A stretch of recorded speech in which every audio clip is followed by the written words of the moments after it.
Most people feel significantly better on the autoimmune diet, sometimes called the AIP diet. If you're not one of them, don't give up on the diet. Instead, look for an underlying reason why it's making you feel worse, as it can reveal hidden health problems. Let's talk about what some of those reasons could be. My name's Dr. Greg Celaya.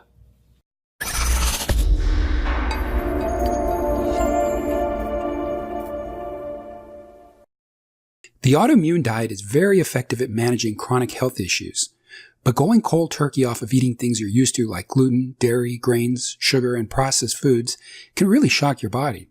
Just like eating lots of vegetables when you aren't used to that can also shock your digestive system, especially when it's not used to the extra fiber and enzymes. If you have symptoms of low blood sugar or adrenal fatigue, they can get worse on this diet. It might be necessary for you to eat a little bit every 2 to 3 hours or even every hour until your blood sugar level stabilizes, or you can go longer in between meals. It's important to avoid sugary foods and caffeine. With my patients, I find it important to investigate what's causing the adrenal fatigue. It could be anything from stress, brain issues, infection, or even autoimmunity. Another reason you could be feeling worse on the autoimmune diet is that when your gut is very damaged and inflamed, it's possible to develop new food sensitivities to the foods that are on the diet.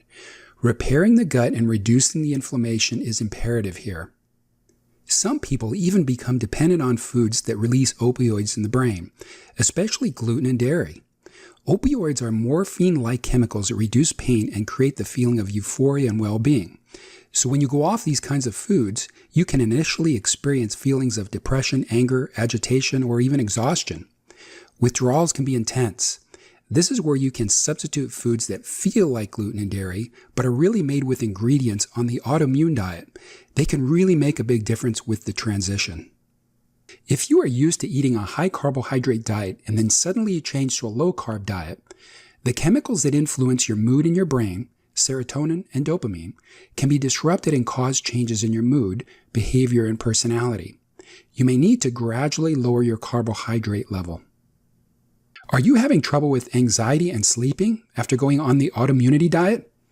This could be that your body is not used to the low carbohydrate levels.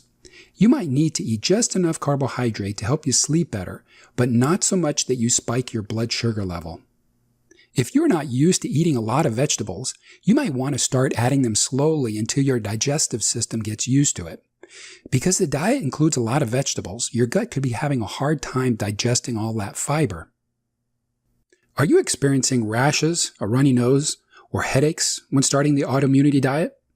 Avoid fermented foods for a while until your gut is healed because they're high in histamines. When you go cold turkey off of processed carbs, gluten, and dairy, it can cause a sudden and uncomfortable die-off of harmful yeast and bacteria in your gut. If your liver is not detoxifying at its full capacity and you are constipated, it's important to support the pathways of elimination. So when you switch to an autoimmune diet and it makes you feel worse, these are a few of the issues you might be dealing with. And don't forget, you may even feel grief or anger about missing your favorite foods. But if you can just keep your head in the game and work through the sources of your discomfort, your newfound health will be worth it. Thanks for tuning in. I hope you've learned some things about your health. If you'd like to know more, please go to my website, drcelaya.com. where you can schedule for a free 15-minute consultation or become a new patient. We'll look into your issues with lab work to get to the root cause of your problems. If you'd like to see more videos about your health, please subscribe below.